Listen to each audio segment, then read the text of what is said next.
And of course, as we are going to deliver some basics, and you should ask as many questions as you want.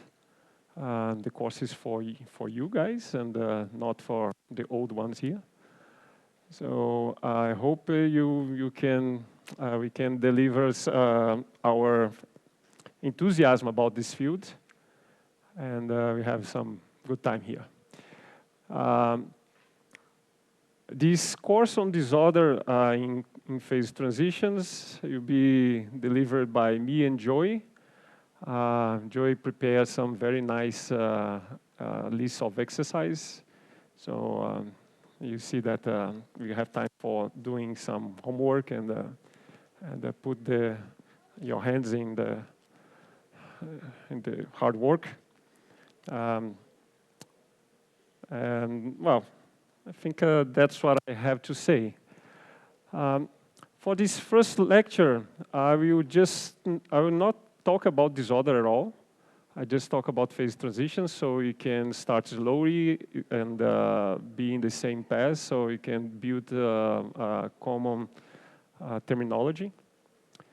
On the second lecture, I will talk about some criterion called Harris criterion and Inghima criterion.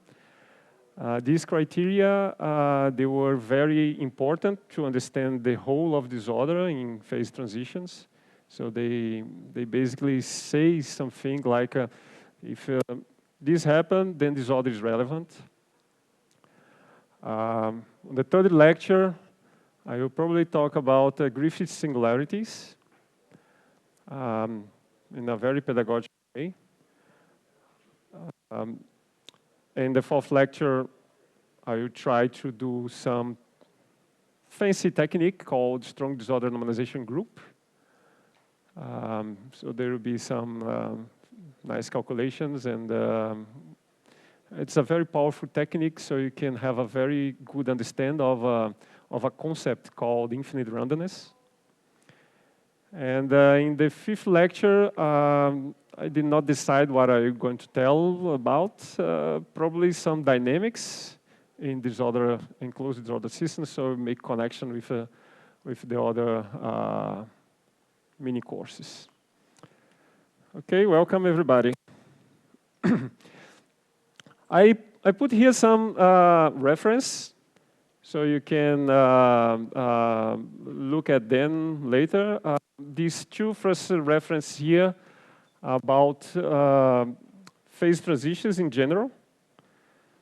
They are kind of old reference and written by Michael Fisher, which was a pioneer on this field, on understanding critical phenomena.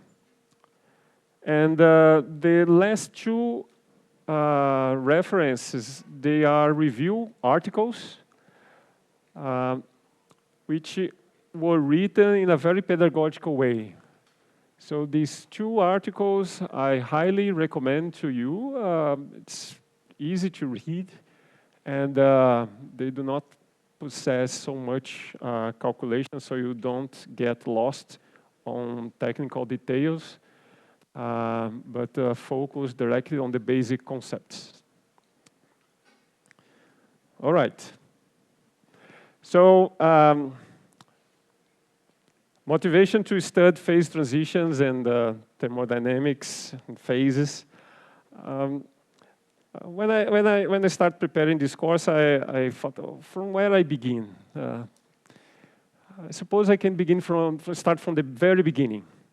In the very beginning, the universe was dull, boring. All the fields were the same. Everything was highly symmetric. Nothing was happening. But fortunately, to the universe, it was endowed the ability to expand and cool down. And the matter fields, they were not even matter fields at the time.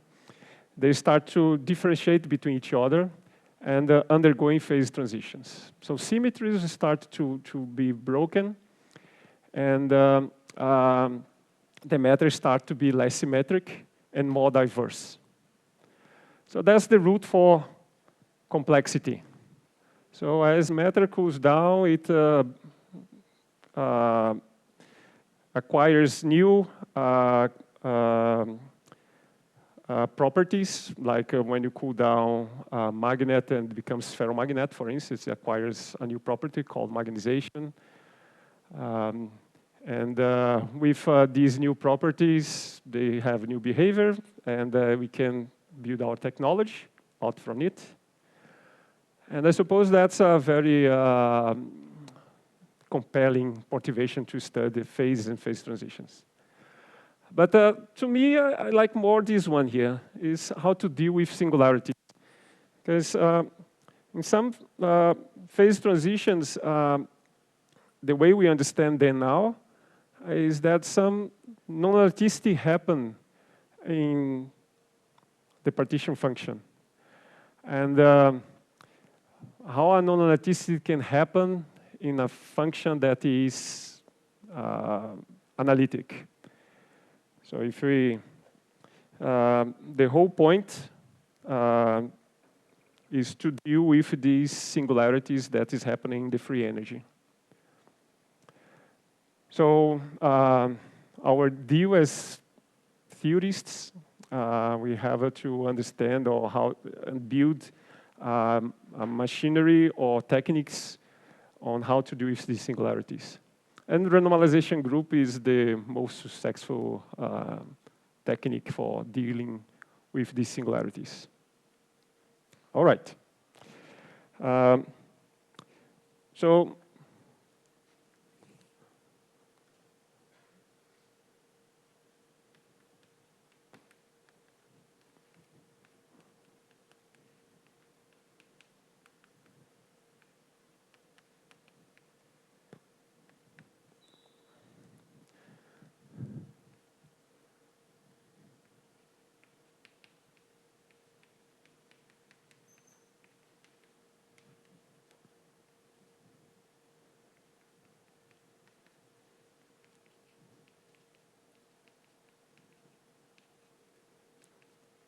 as I already said, what's a phase transition? It's a non-latticity in the free energy.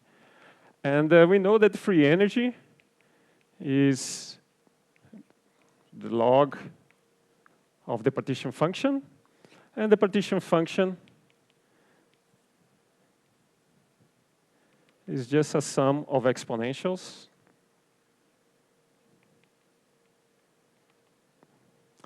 And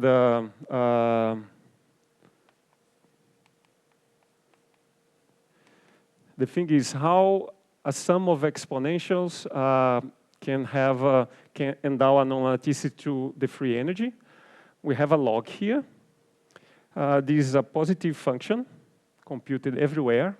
So log of a positive number, we don't have any non-latticity. So where the non-latticity comes from?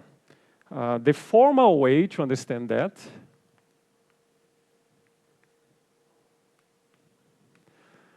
is due to the zeros of the partition function. But I just told you that there is none. There is no zeros at if the system that you are considering is finite. But if you take the thermodynamic limit, now the system is infinite, and then you can have a zero of z. These are called usually Yang-Lee zeros or Fisher zeros. I usually call them Yang-Lee-Fisher zeros.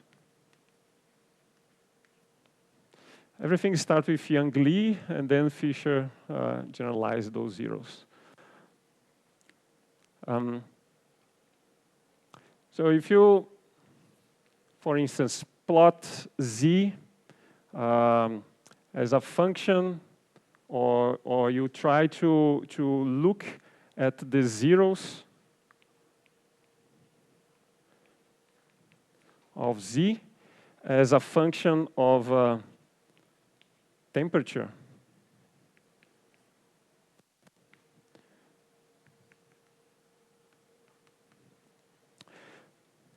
Well, we know that Z is a function of T, temperature. But I can say that temperature has a real part and an imaginary part. We live in the positive real part. That's where we live. But mathematically, I can compute the zeros of this function, and it will be in the complex plane. So there will be some zeros here, maybe some zeros here, another zeros here. They are scattered around, the zeros. Or some zeros here in the negative part. But there is no zero at the real axis, the positive real axis of T for finite systems in general. Of course, you can cook up some fancy systems that probably is integrable and has some peculiarities that a zero happens to appear there. But that's not the generic case. But in the thermodynamic limit,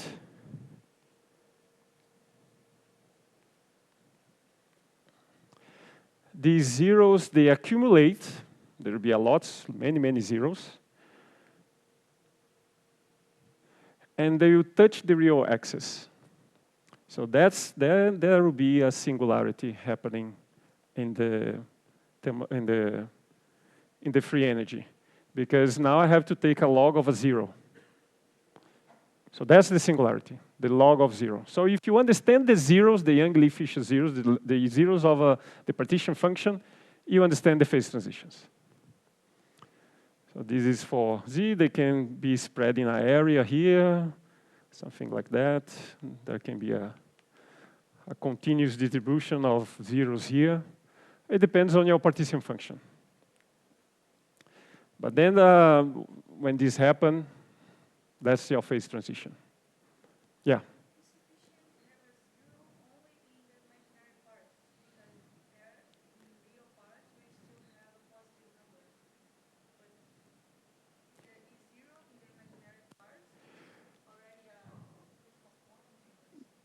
No, the zeros that I drew here which are not touching the real axis, they are not accessible experimentally, because the experiments are only done here.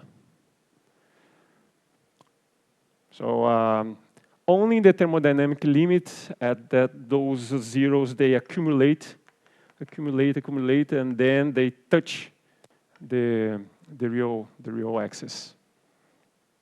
So that's the formal theory for phase transitions. Any more questions?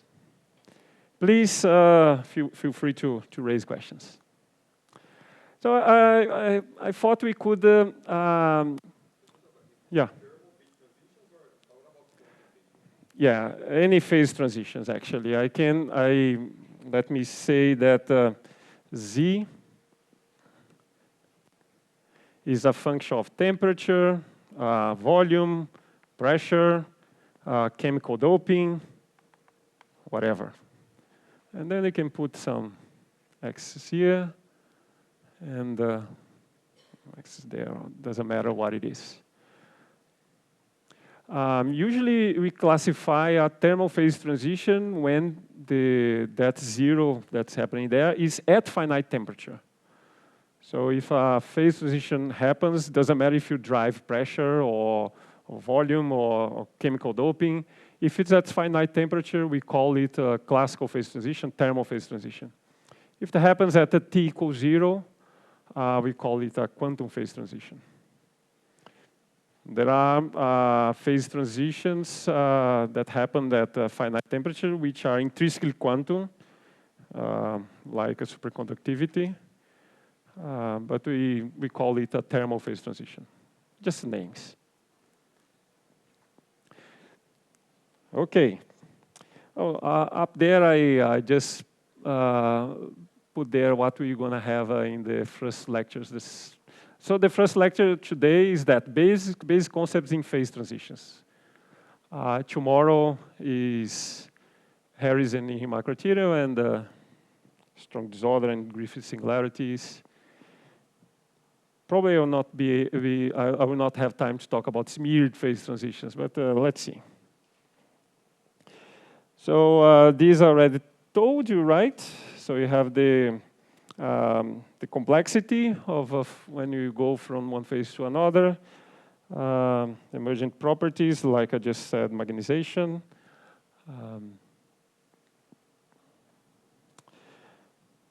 And before we go through that, I would like to just put an example how these things work.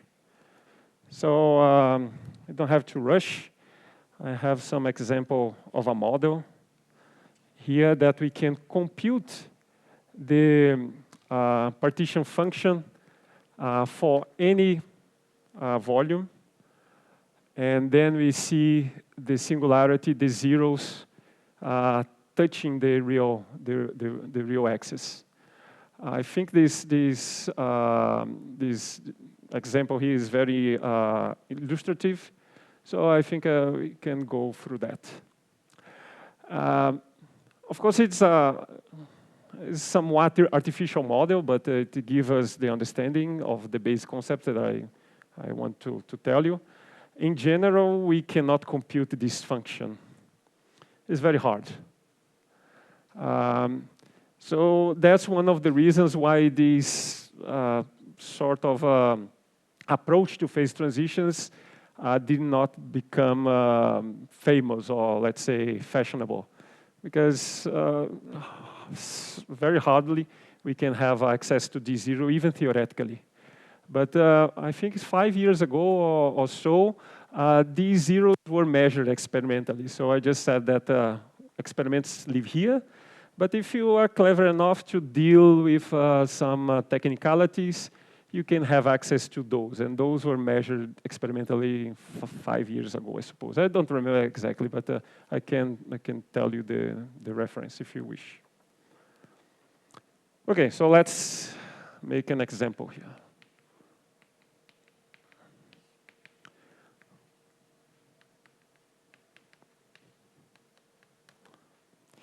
Probably you have heard of the ice rules, but in ice, we have an oxygen that is in a Wurtzit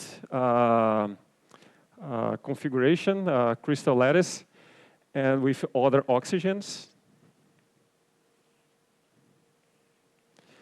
And Linus Pauling came up with this model that he understood that we have 2 electrons that has to be, or 2 hydrogens actually, that has to be shared with these other oxygens. And the effective potential seen in one of these bonds by the hydrogen is something like that, where here is more or less 0.95 angstrom, here is 1.81 distance in angstrom, and that's the potential seen by the proton. So you can have an electron that is near, or an electron that is far apart, which is near the other one. But due to charge neutrality, you basically have 2 near and 2 far. And that's the famous ice rules, 2 near, 2 far, or 2 in, 2 out. So due to charge neutrality, we have 6 vertices.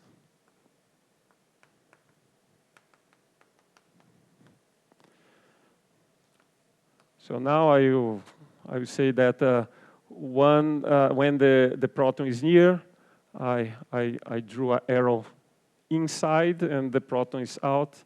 I drew an arrow outside. And so I have these 6 vertices here. 2 in, 2 out. No, this was already there.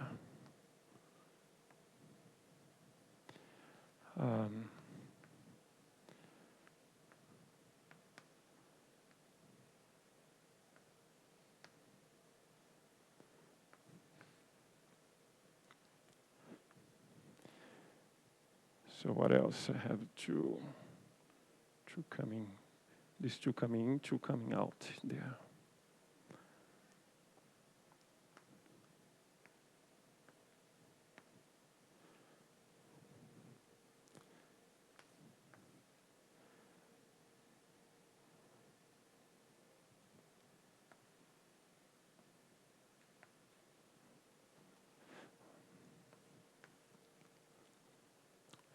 And what else? The last one. Probably I should have copied what I had here.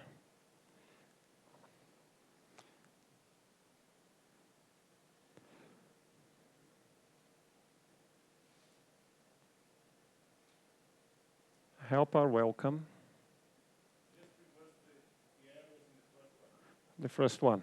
The first one. Those are the 6. Thanks. So Pauling used this model to build up in the vorticity structure to compute the zero temperature entropy of ice, and agree very well with experiments. So this was done in the 30s.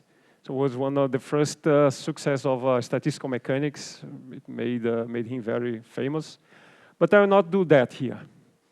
I will do a 1D ice.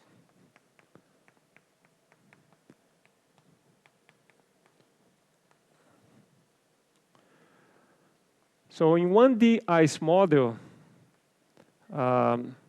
what kind of configurations we can have? That's what we have to compute, right? Sum of configurations. So I can have a configuration that I have coming inside here, doing that,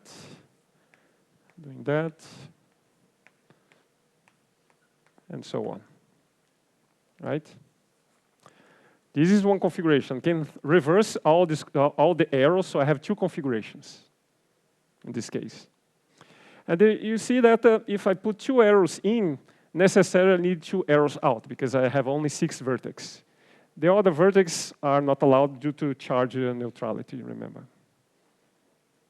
Of course they are allowed, but they are highly energetic, so to low temperatures, they do not appear. So of course I have the other configuration. Yes?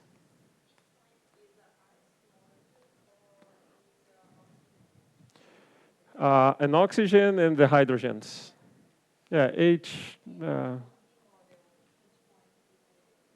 is the hydrogen, yes. So are the oxygen. So point now are the oxygen. So just drawing the oxygens as the vertex.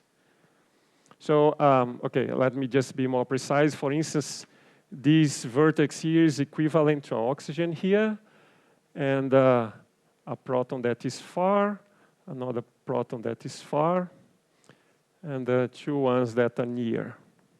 So these ones here are more tied to the other oxygen than this one here.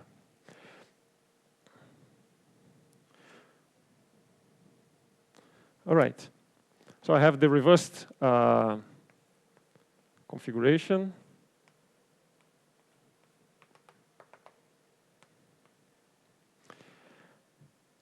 And now I will claim the following. It's a model, so I can do whatever I want to my model. And I will say the following.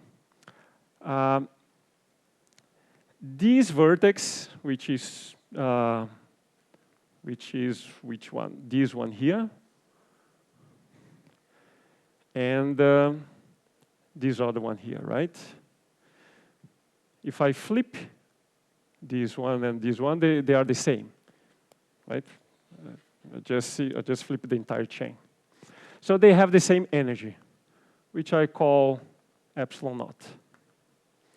You can think as they have the same energy. Since I bend these 2 electrons are near and these 2 electrons are far. So they have a different energy from these other ones here. So these 4 other ones has energy epsilon 1. Okay? So here I have just sum up, 2 configs, and the energy of this configuration is epsilon naught times how many vertices do I have? I have L vertices.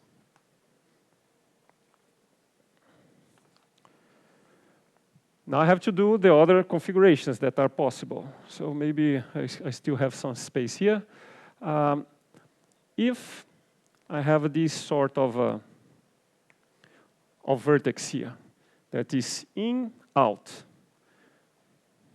I have 2 options. I can have out, up, and in, inside. Or in the top, up here, I can have in or out. Doesn't matter, I have the 2 options. Either clockwise or counterclockwise, 2 options. And the same thing for the remaining one. So I have 2 options here because 2 in, 2 out. I have 1 in and 1 out here, and of course I can do whatever I want here. So the number of configurations, how many? Well, and you see that all these vertices, they have the same energy, epsilon 1. Meaning that epsilon 1 doesn't talk to epsilon zeros, right? So we know the energy is epsilon 1. Each vertex has energy, epsilon 1. And how many configurations?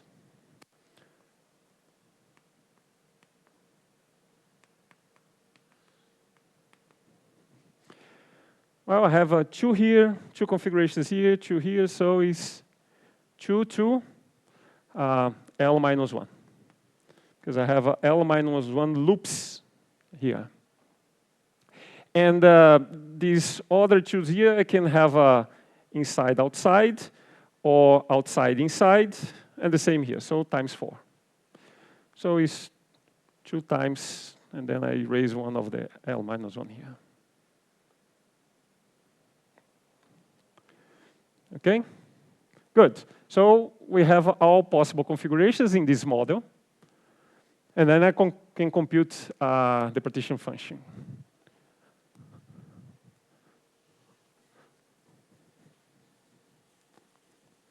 And now it's algebra. Simple algebra. We have everything that we need. So just say here, z is 2 exponential of minus beta epsilon naught L plus 2, 2 to the L, epsilon minus beta epsilon 1 L.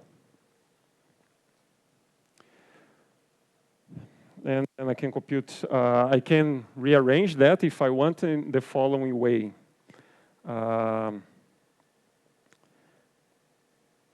This is 4 times minus beta L over 2.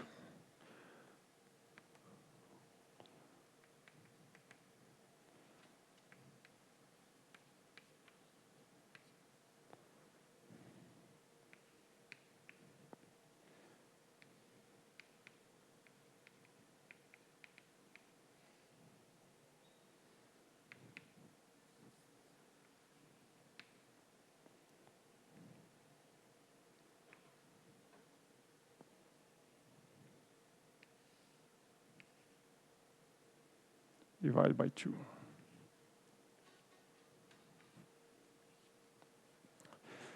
So what I did here, I took the mean value of these 2 guys.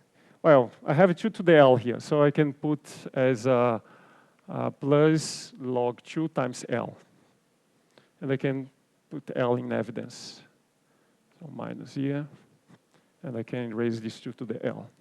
So I have a 2 that I put outside here, beta, something here, so I put the mean value of these guys here. And then I get the difference, but I have a sum, so it's a Cauchy hyperbolic.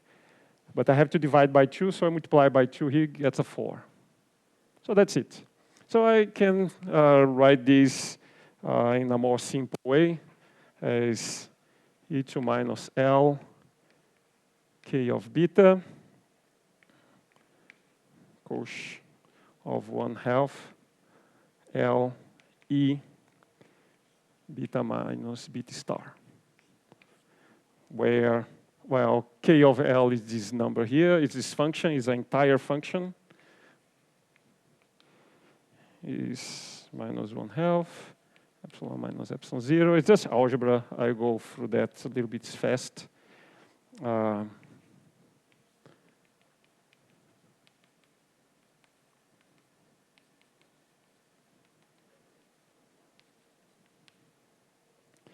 Entire function of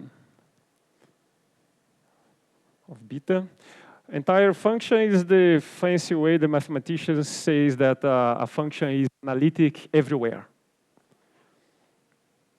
So it's a beta here. Oh, sorry, beta is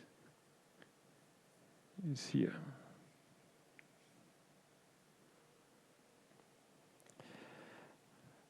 And the energy scale that appear here is just the energy difference, epsilon minus epsilon 2. And I will say that epsilon 1 is greater than epsilon 2. That's my model. I can do, as I told you, whatever I want.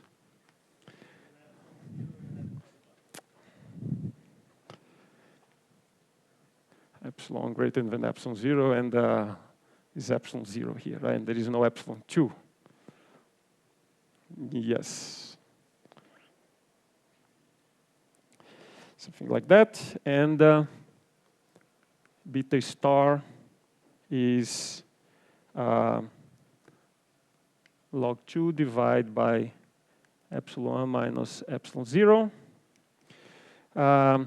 which gives me a temperature, which is 1 over kb, epsilon 1 minus epsilon 0 divided by log 2.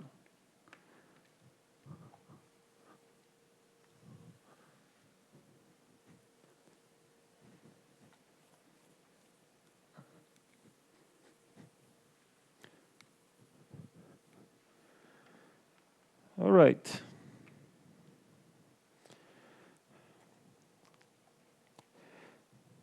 So I can compute the free energy, for instance.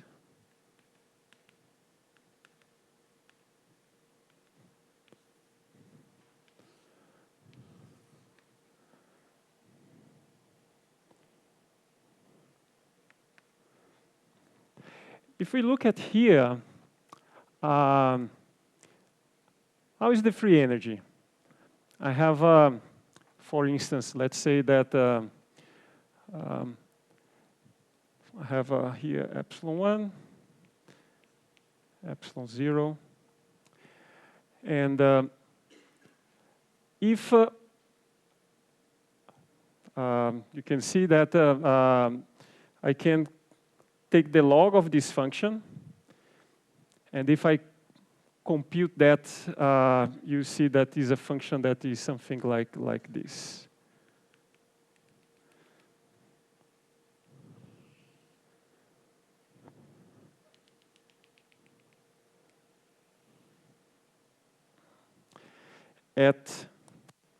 This is the result for L infinite.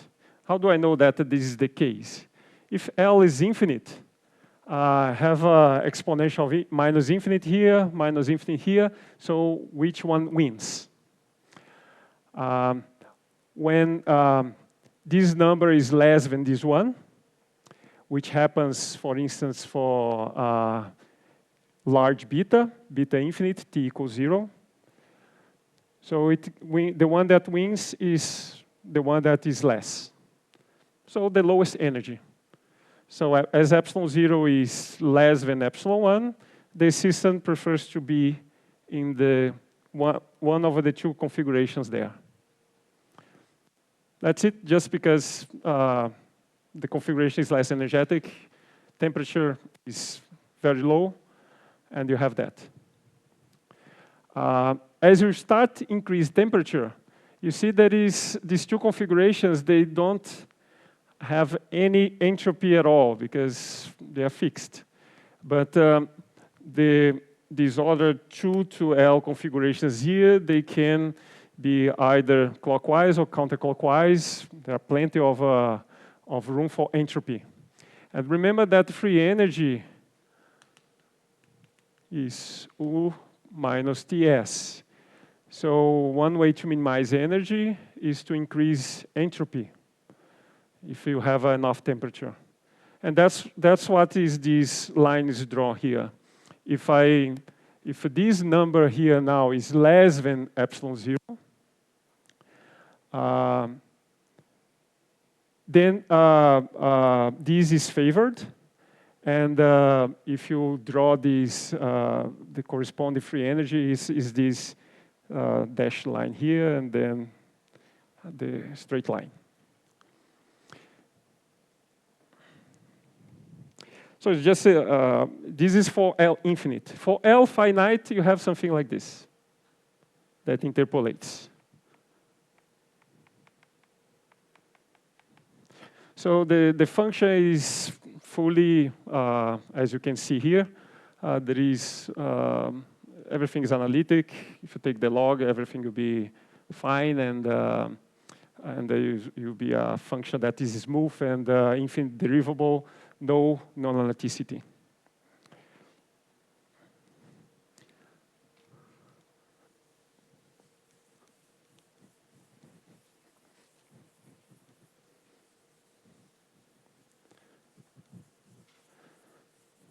Now it's just simple algebra, so you can compute the internal energy, which is U over L, and this is minus 1 over L del beta log Z. And this is K prime of beta minus E over 2 hyperbolic tangent LE beta minus beta star divided by 2. And if you plot also U as a function of beta, you get something that is like this. This is K prime, and this is beta prime.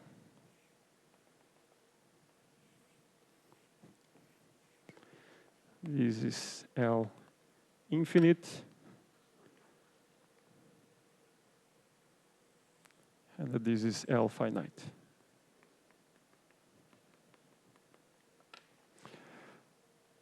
So again, you can see that there will be a discontinuity of the internal energy at the beta star, which is the transition temperature. So at T equal T star, non-analyticity, as we already have seen. There will be a delta U that is limit of beta to beta star plus of U minus limit of beta star minus of U. And this is this gap here, which is minus E. So there is a discontinuity of U. As we see, free energy is always continuous. So this is continuous, this is continuous. There is a discontinuity in the entropy at this transition. This is a first order phase transition.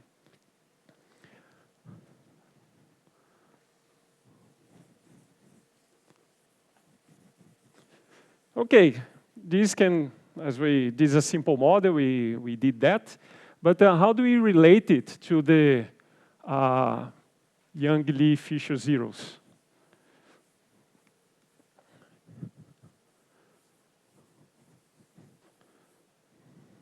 There is a theorem via Strass factorization theorem, which says that any analytic function, in our case z, of some parameter, it can be written as minus k of x, the product x minus xj. So in the complex plane, so x is a complex variable, any analytic function can be written in this form, where k is an entire function.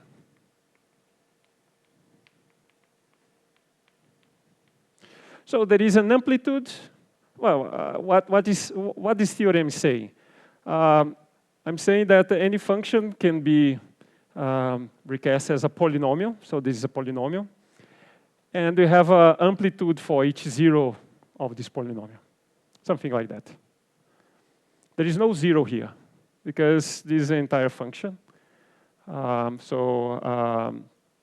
will not have zeros in this case. The zeros are here, which xj are the zeros of z.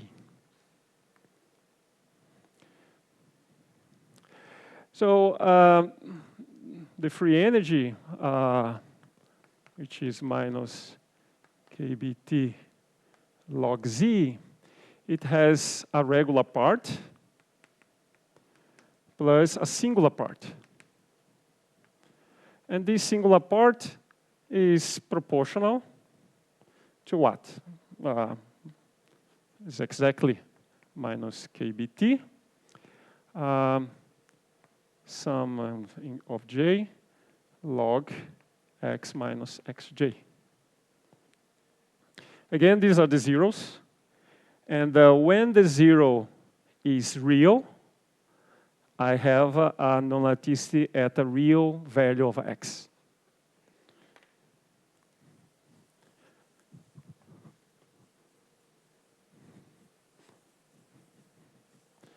So where are the zeros of our?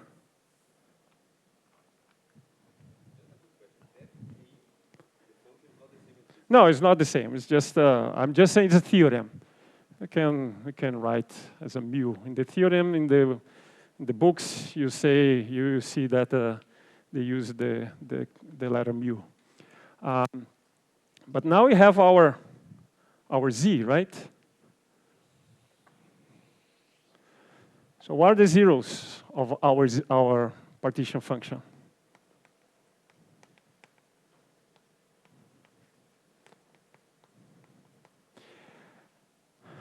Well, when this is zero, when this number is I times integer multiple of a pi over 2. So I 2n plus 1 pi equal to pi over 2, 1/2 of LE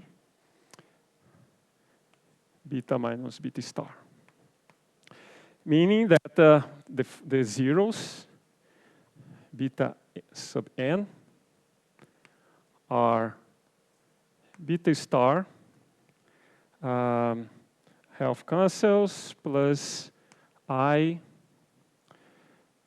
2n plus 1 pi over L E.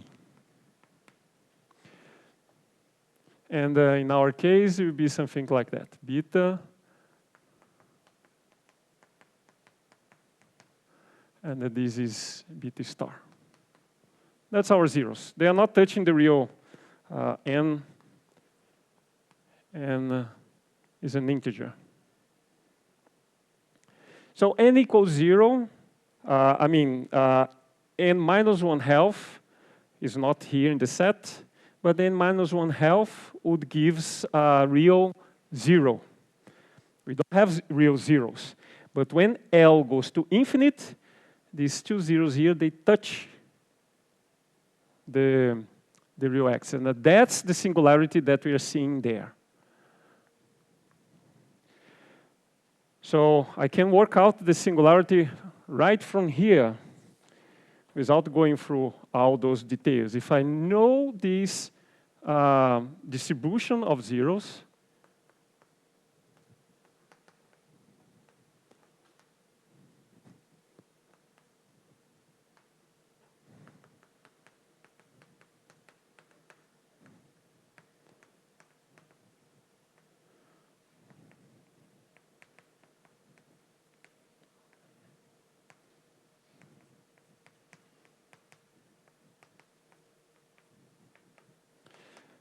the singularity or the non-elasticity.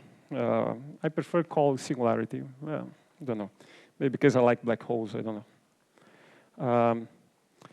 But now we can work out this. The singular part, that's this one here, is minus 1 over beta L, sum n minus infinite to infinite of log of beta minus beta star minus I theta n, where theta n is this guy here.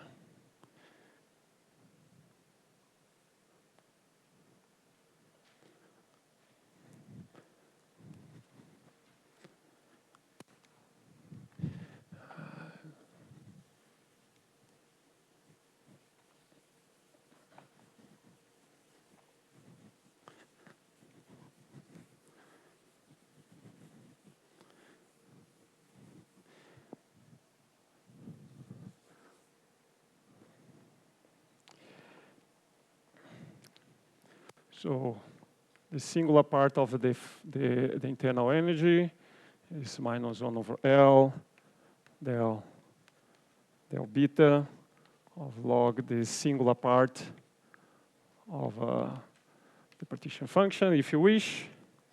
And this is equal to e to 2 pi I, just a simple algebra, right? We have everything. Sum n 2 pi LE 1 over theta n plus I beta minus beta star. You have to derive, so you have the log, so you get 1 over the argument. I put 2 pi I in evidence here, so the I gets out of the I theta, and you get the I beta minus beta star.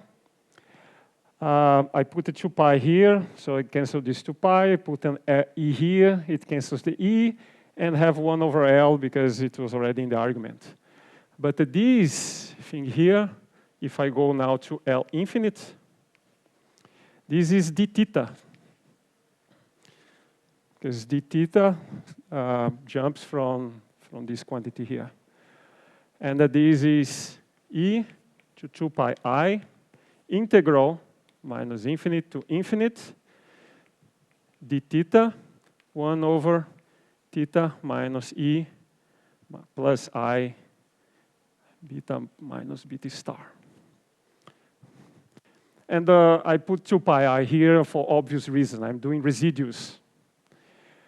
And when I have a pole at this position here, I beta minus beta star, when this pole cross the real axis, I have a jump in this integral of 2 pi I, and I cancel 2 pi I here and get a E, which is this delta U that we have computed here. Just a question about your argument.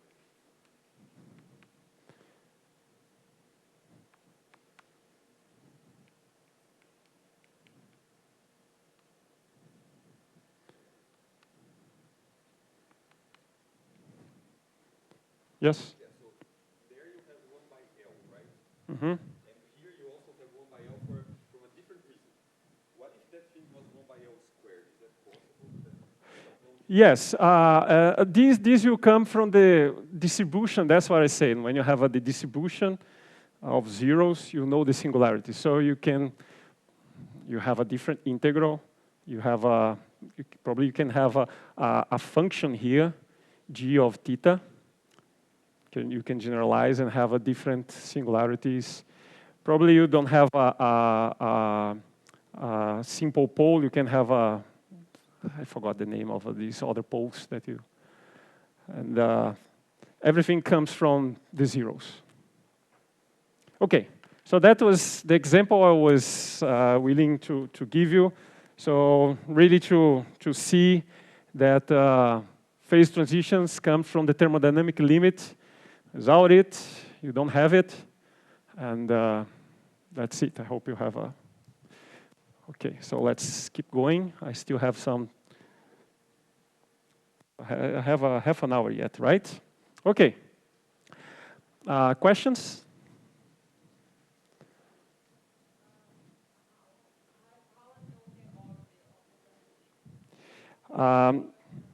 Yes.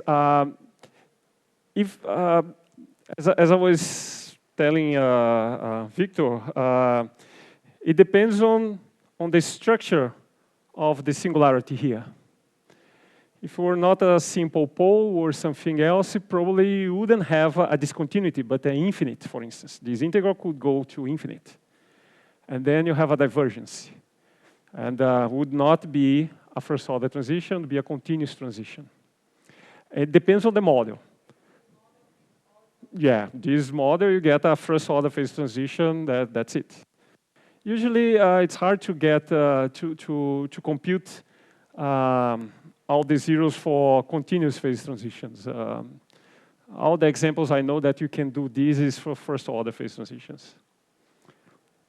Doesn't mean that you cannot do, but It's like 100 sections of this. I mean, in one dimensional velocity, the same as, I mean, from physics perspective, what is. sorry, could you repeat? It's a phase transmission from ice to water, like. Okay, what's the phase transition about, right? It's from one configuration, it's all ice between two ices because the oxygens are fixed at that position. So we know that ice has many solid phases. I don't know how many, but probably more than 10. Only ice phases. You can put pressure and change the value of these, the ratio between these epsilons, and you can have lots of things. Yeah. It's just a model. It's a simple model. We don't have a 1D ice, right? It's just a model to show where the singularity comes from.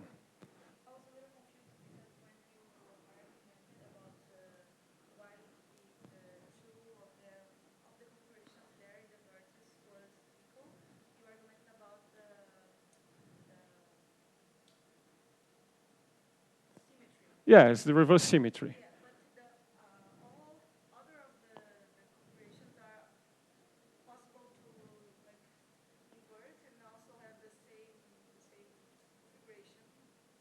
If you like mirror of the X, have the same one. Yeah. All of them has this symmetry. My argument was the following, because what is this vertex here has different from this other vertex. You know you're going all the way there, so I will not go all the way there. I go here and there. It's because here you have two protons that are like this, and here I have a proton here and a proton there. So I suppose energetically it's different from. So that's why I put two different energies. Any more questions? All right.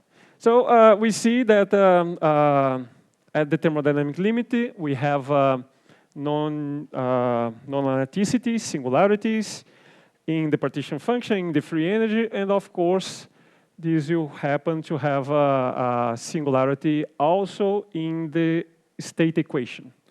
So these are the state equations for some substance that has a vapor phase, has a liquid phase, has a solid phase here, here. And this is the state equation for a simple magnet. We have a polarized magnet in the up direction here, in the negative direction there. I have a simple paramagnet here, a polarized paramagnet there, and so on. And here I have a non-latticity. Also, I have a non-latticity here, because this line is a straight line. So if I Taylor serial expand here, I get a constant, and here I don't get a constant. So we know that this kink here, this corner, or this edge, is a non-analytical behavior of the state equation. And the same thing here. It's like I have a paper sheet, and I rip the paper sheet in the middle, and I have one branch going up, and then one branch going down. We have these non-laticities, and this all comes from, if you could compute the partition function, it would come from this argument that I just gave you. We classify phase transitions nowadays as discontinuous or first-order phase transitions, where we have is coexistent between two phases. Like here I have a liquid, and here I have a vapor, and in the middle I have the coexistence of liquid and vapor. The same thing from here. I have a up magnet and down magnet, and these would be the analogs of this phase here. Usually to go from one phase to another, we have to pay a latent heat to change the structure, the internal structure of the substance. So I have to transform liquid into vapor. I have to pay this energy here, latent heat. And this is what happened at the first order phase transitions. Here we have liquid and vapor. I can compute the density of liquid here, the density of vapor there. And if I keep increased temperature, these densities become less and less until they become equal, meaning that the vapor and the liquid has the same density. And when that, yes. Okay, I was not, okay. The other parameter is a quantity that Landau came up with to try to deal with the singularities. I'll talk more about that in the next slides. The other parameter in the magnet is the magnetization. If I don't apply external field and stay in this axis here, as I cool down the temperature below this temperature here, critical temperature, the magnet acquires magnetization, which is either up or down. So which one is that? He will pick up one that is called spontaneous symmetry breaking. So the magnetization is the other parameter. In the vapor liquid is the difference between the densities of here and there. So below this temperature, the different density between liquid and vapor is finite. Above this temperature, the density difference between liquid and vapor is 0. The ice, in the ice model. Okay, you can, the other parameter there would be, well, I didn't think about that, is the difference between two solid states.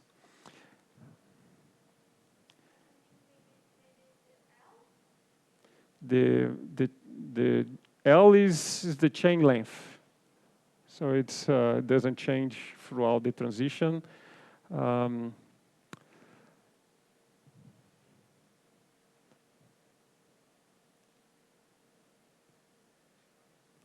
The other parameter, you could do something similar to the water vapor. You compute the density between this configuration and this other configuration here. So below this temperature, this T star, the density of these directed configurations will be 1, and the other one will be 0. And above this, you have the other way around. So you have a jump in the other parameter. You could set that as another parameter. Okay.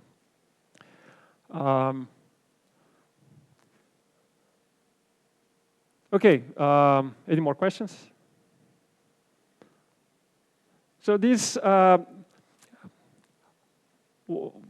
continuous phase transition, there is no latent heat. You don't have to pay energy to go through this point because you don't have to transform liquid and vapor anymore because they are the same. So there is no latent heat. But something very odd happened at the continuous phase transition, at that point that we call critical point, which is in this graph here, where you have a CO2 liquid gas transition, that's the reference. So what we have here, we have a CO2 above the critical temperature, below the critical temperature, so you don't see much of a difference because liquid CO2 and gas CO2, they are transparent. But around the critical temperature, you have this milky appearance, which is called critical opalescence. So what is going on here? As we understand now, is because the fluctuations between the liquid phase, and the vapor phase, they happen at all length scales. And liquid has one refraction index. Vapor has the other refraction index. So if they happen to be fluctuations, let's say black is vapor and white is liquid, the light will come through here, it will be highly scattered, and we will scatter all the wavelengths of light, and that's why we see milky, whitish. So that's an experimental observation that tells us that fluctuations from one phase to another, they happen in all length scales.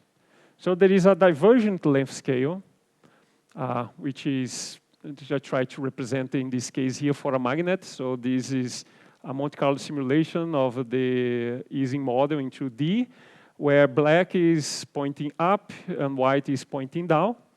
And we see that we have clusters of black that are of all size. Small size, really small size, average size, very big size, both up and down. So this structure here is a fractal. If I zoom out, let's say that this is, I don't know, let's say a micrometer. If I zoom out in a centimeter, I will see the same picture. Not exactly the same picture, but statistically the same picture. And these will become fluctuating. So you have a length scale that diverges at the transition point.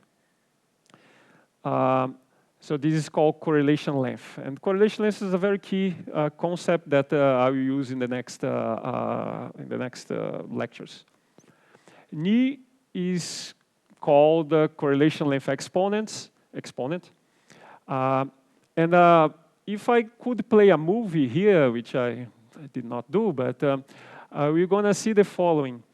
Short clusters, they fluctuate fast.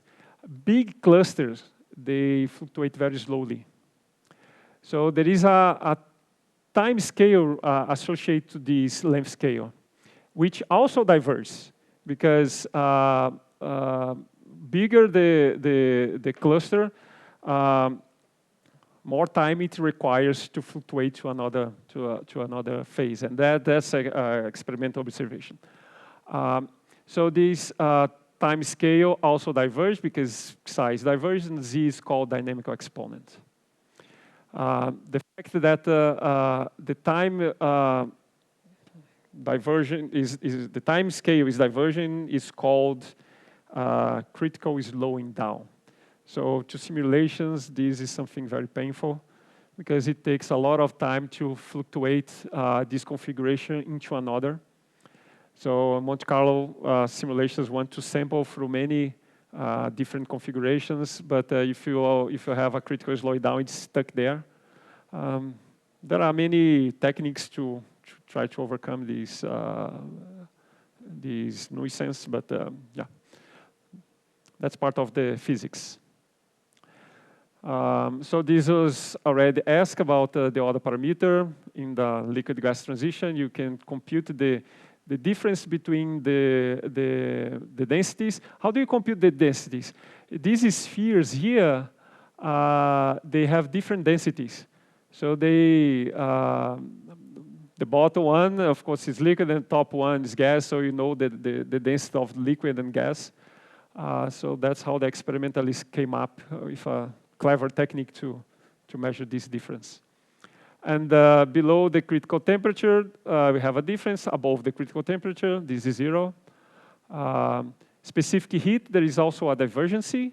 And we have a critical exponent for that. It's called alpha. We have susceptibility. In the case of liquid gas, is compressibility.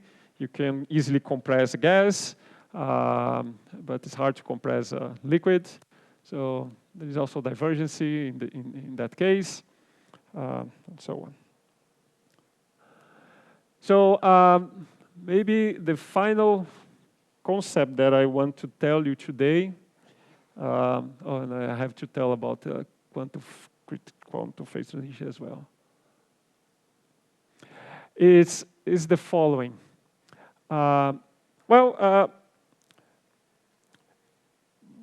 Continuous phase transitions, they have this fractal character. And this is very appealing because all happens at very large length scales. All the physics of interest happens at the scales that are very slow and very large. So if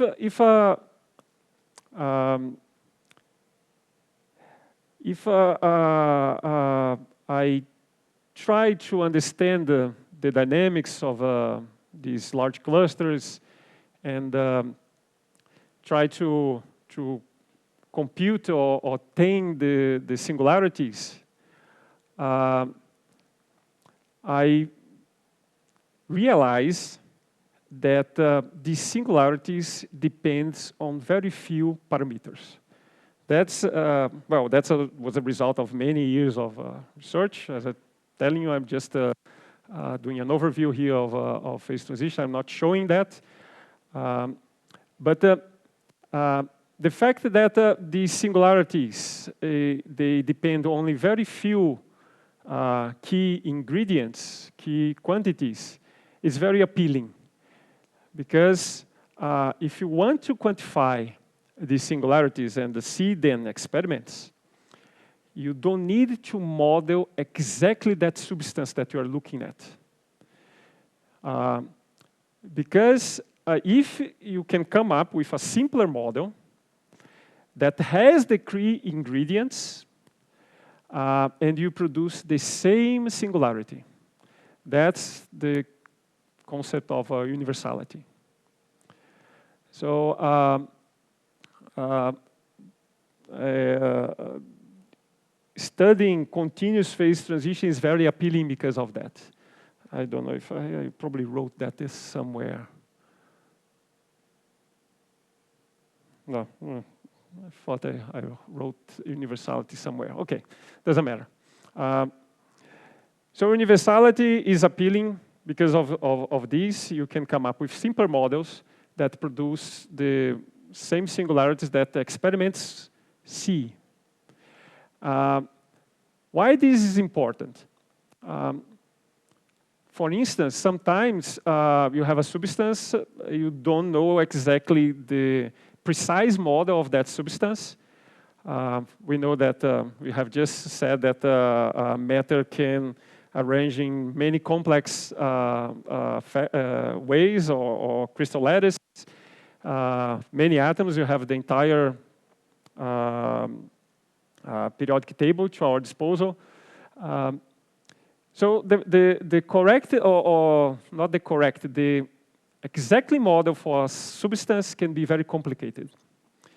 And the experimentalists go to the lab and he sees singularities in the phase transitions. He can compute those exponents that I was just saying. And with those exponents, we can identify the universality class.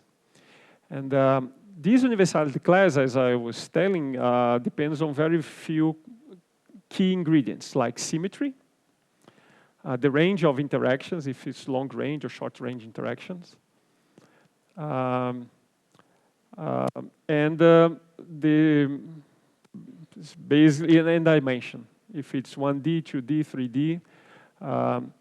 So if the experiments go and already measure the critical exponents and identify the universality class, we already know lots of things about the model or the substance.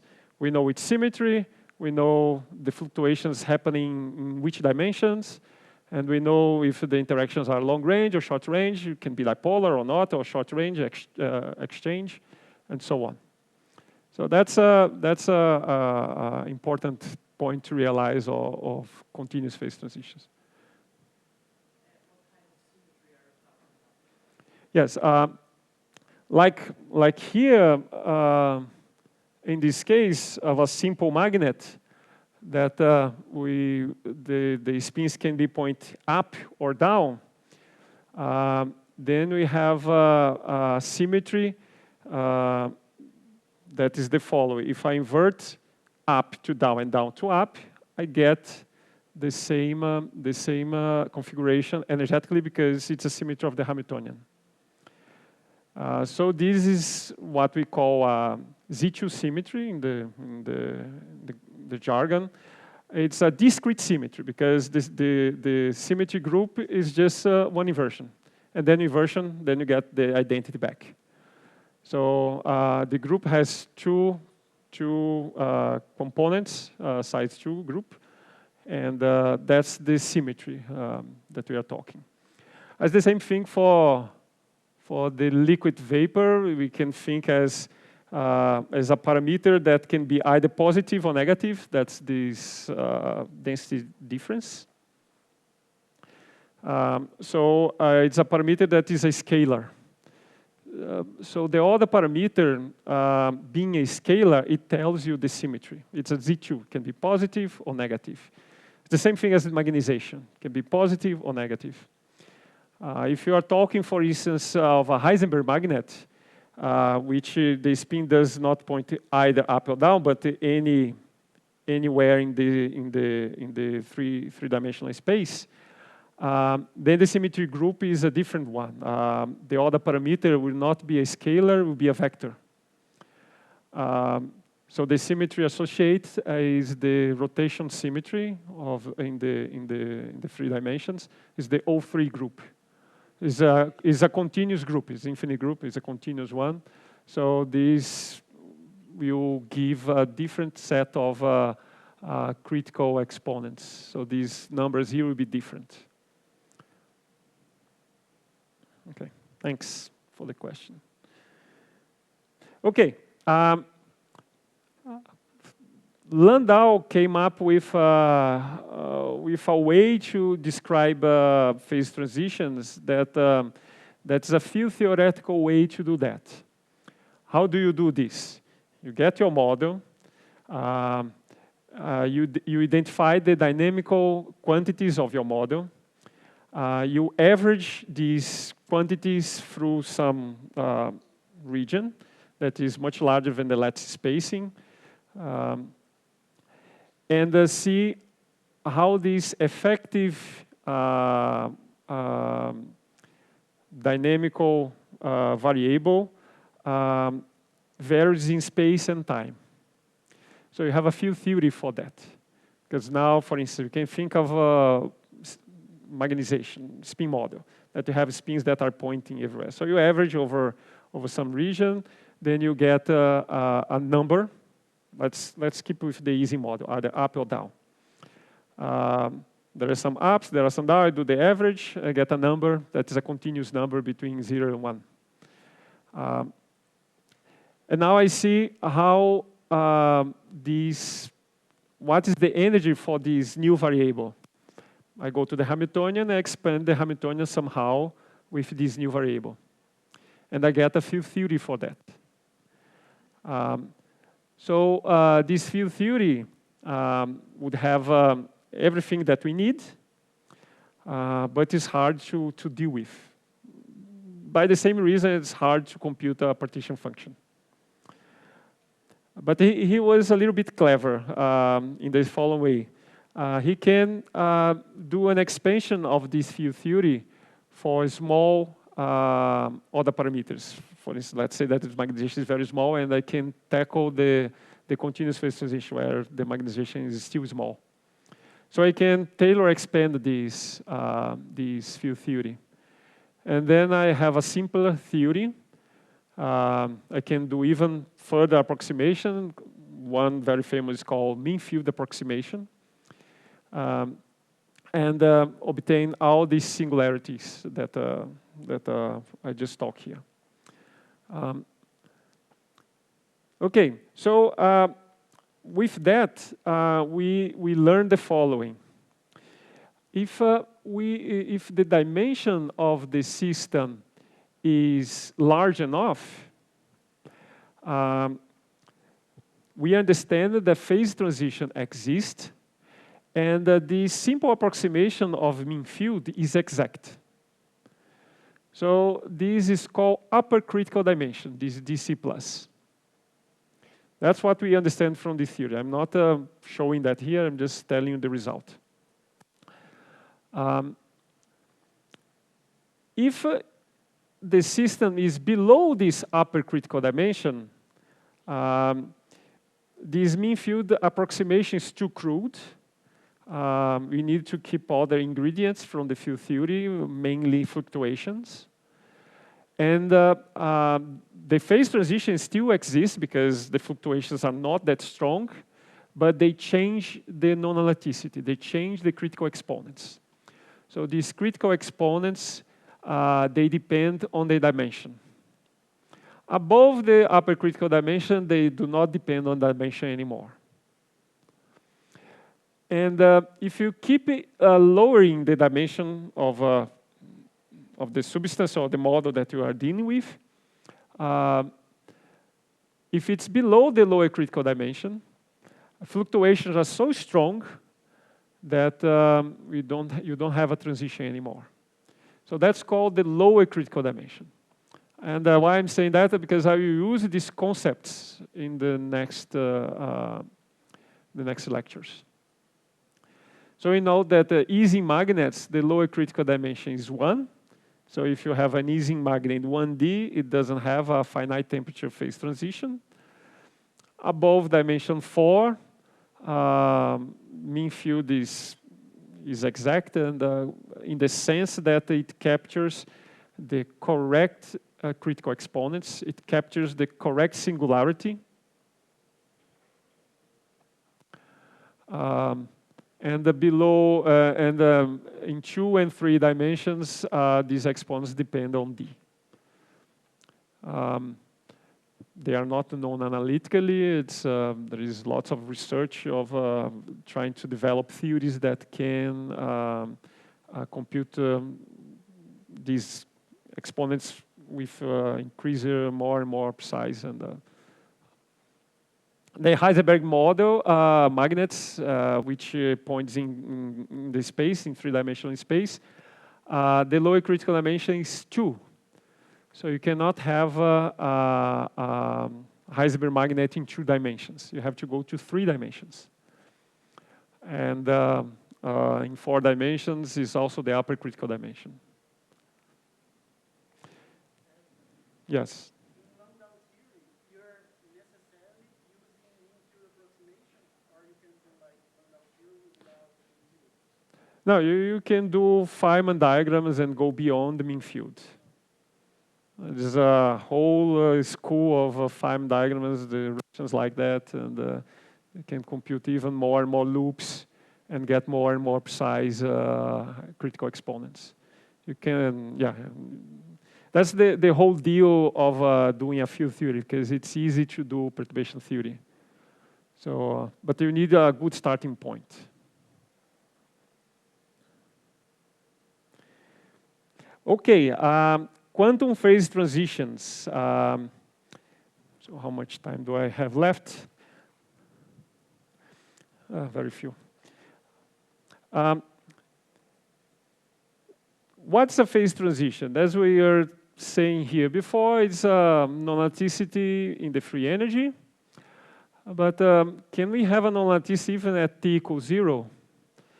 This one that we worked out here is driven by entropy, right? Because the high temperature state, its free energy diminishes as we increase temperature because it gains entropy. So at some point, entropy is large enough, it overcomes and becomes favorable. So it's entropic gain. So there is a competition between interactions, right? Epsilon not being lower is energetically favorable. So we call this interaction gain.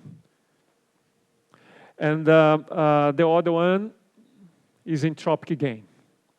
So it's a competition between minimizing the energy interactions of the system against entropic gain, well, because the world is entropic. But at 0 temperature, what's the competition between? It's between interactions and the Heisenberg principle, or quantum fluctuations. In the thermal case, we have thermal fluctuations. In the quantum case, we have quantum fluctuations. So if I have this toy model here that sigma are Pauli matrices, so spin halves particles. They interact favorably in the z direction. So if they are aligned, you get energy J. If they are unaligned, they pay energy J. So you would say that this term here favors ferromagnetism because every spins want to be aligned. But this other term here is a transverse field. Well, remember that sigma x can be written as sigma plus sigma minus. So if the spins are up, it flips down. If they are down, they flips up. So it doesn't matter. It doesn't like ferromagnetism because ferromagnetism, everybody's aligned, and this will not align. So the transition is driven by the Heisenberg principle, 0-point fluctuations, you name it. How do you want? It's quantum fluctuations. So usually what happens is that you have an external parameter, like pressure or external field, transverse field in this case, that you tune. But at the absence of this external parameter, you have the conventional classical transition. You keep increasing this parameter, it increases the quantum fluctuation, so you have a quantum fluctuation and thermal fluctuation all together. So the critical temperature diminishes. You keep increasing, diminish until it goes to 0. And that's what we call quantum critical point. So there is a transition also at 0 temperature. This argument can be done very precisely because we can map this model into a classical model in d+1 dimension. So there is a tight connection between quantum phase transition and thermal phase transition. There are differences, but it's a very useful thing to understand that we can map this quantum model at 0 temperature at a classical model in d+1 dimensions at finite temperature. And this temperature is proportional to this quantity here. This will be done today afternoon. Joey has very nice set of lectures. So he'll do the technique of quantum classical mapping. Okay, so quantum phase transitions is an important topic of research, as if you understand this simple critical point, you understand the entire phase, this entire region here of the phase diagram, the quantum critical diagram. And you can also understand something around here and there. So just, being a quantum critical point is appealing, as I was telling you. You can come up with some simple models. So you can understand this very simply and understand this entire region here of the phase diagram. And this will be the topic of the next lectures. Okay, I think I'm done with my time.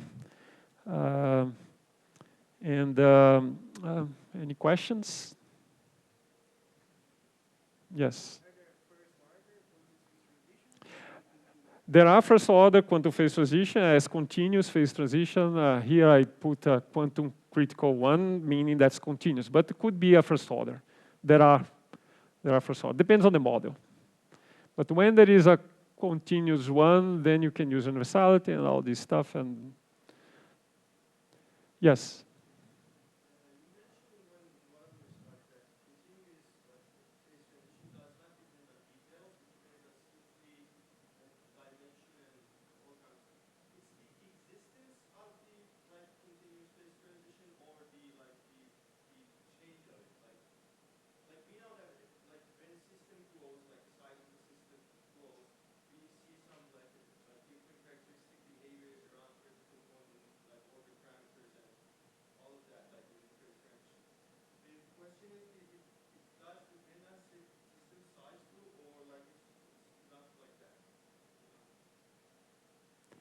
I'm not sure if I understand the question. The phase transition only happens at the thermodynamic limit, at the system size infinite. Which comes, then you can say, well, this thing here is finite. So how can a non-lattice appears here? It is only in our mind. The thing is, 10 to 23 or 24 is very big. So it's that 0 is so close here that the non-latticity in the free energy looks like a real one. But if you wait maybe 100 times the age of the universe, this thing here will fluctuate and disperse like a gas. So phase transition is only in our mind, yes. But for all practical purposes, it's there, because for our time scales, it's like it's really, really there. Remember, going very close here is related to a very large system and a very large time scale. Remember, tau goes to psi to z. So always related. So for practical purpose, we do have phase transition in nature. I don't know if I answered your question, but we can discuss later. More questions? Yeah. Mm. Were you talking about thermal fluctuations or quantum fluctuations or both? Doesn't matter. Yes. At lower critical dimension, can you have a thermal phase? I put an equality here, right?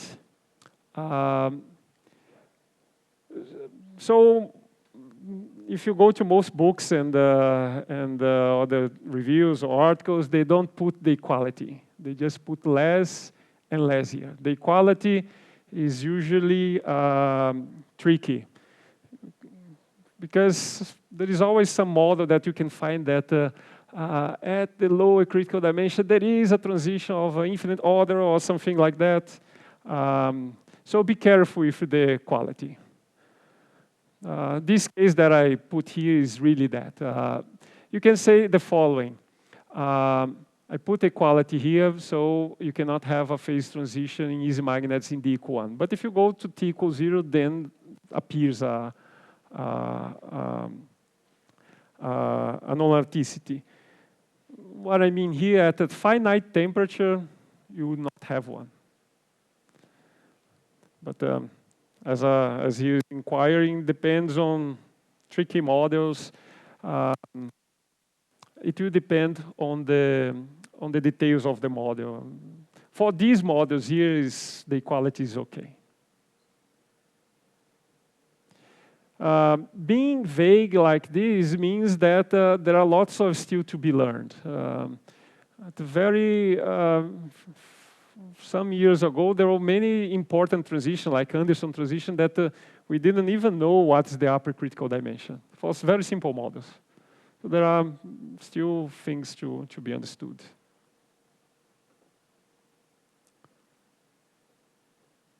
Okay, if don't have more questions, we have a coffee break outside. So.